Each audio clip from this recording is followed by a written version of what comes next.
berinteraksi dengan masyarakat banyak. Dan setiap kali, maju lagi ya Pak ya, jadi wakil presiden lagi.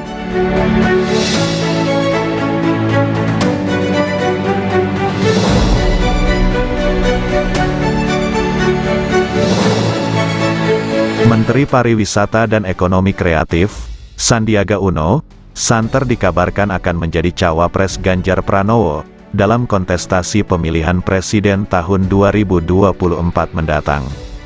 Sandiaga Uno, salah satu figur yang pernah disebut Presiden Jokowi layak menjadi cawapres Ganjar Pranowo, yang sudah resmi diusung Partai Demokrasi Indonesia Perjuangan.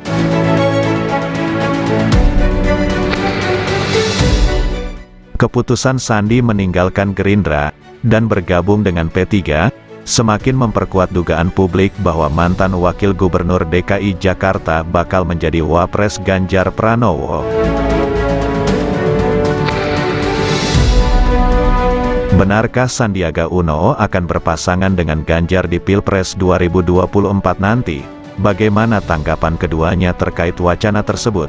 Berikut penjelasan Ganjar dan Sandiaga Uno.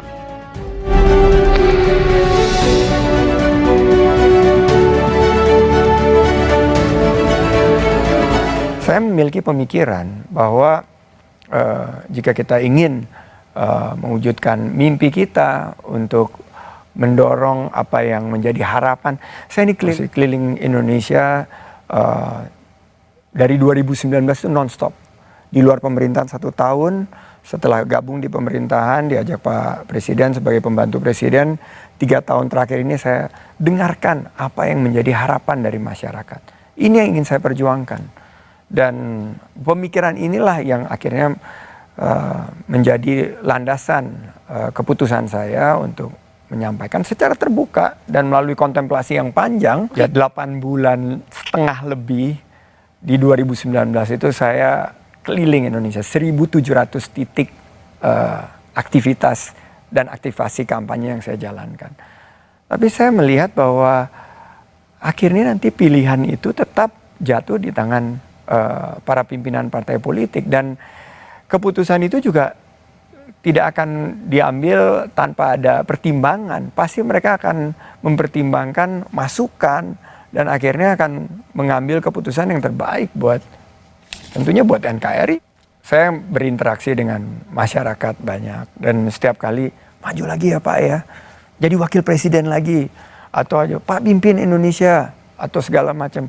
Ini kan secara kualitatif itu yang disampaikan kepada saya. Tapi saya harus kembali lagi bahwa yang akhirnya menentukan itu bukan saya. Jadi kalau saya berhasrat apapun juga itu, ya tentunya nanti akan memutuskan pimpinan partai. Ya, tapi juga harus rasional, harus dilandaskan dengan apa yang menjadi temuan di lapangan. Survei yang dikutip Litbang Kompas, di survei presiden sudah terpampang 3 teratas. Wakil presiden sudah terpampang 3 teratas. Dan itu yang menjadi, saya sangat percaya sama data.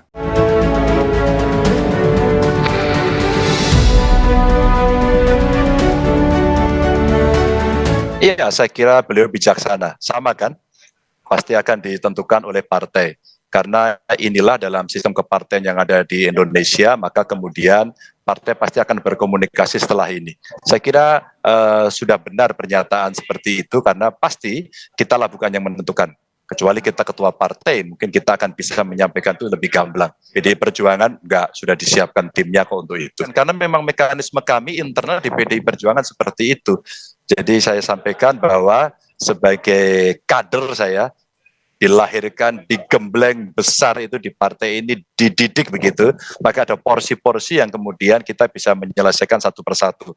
Apakah yang ada di struktural, apakah yang ada penugasan di eksekutif, seperti saya di legislatif begitu ya, sehingga porsinya sendiri-sendiri. Bukan semua diambil sendiri, tidak begitu.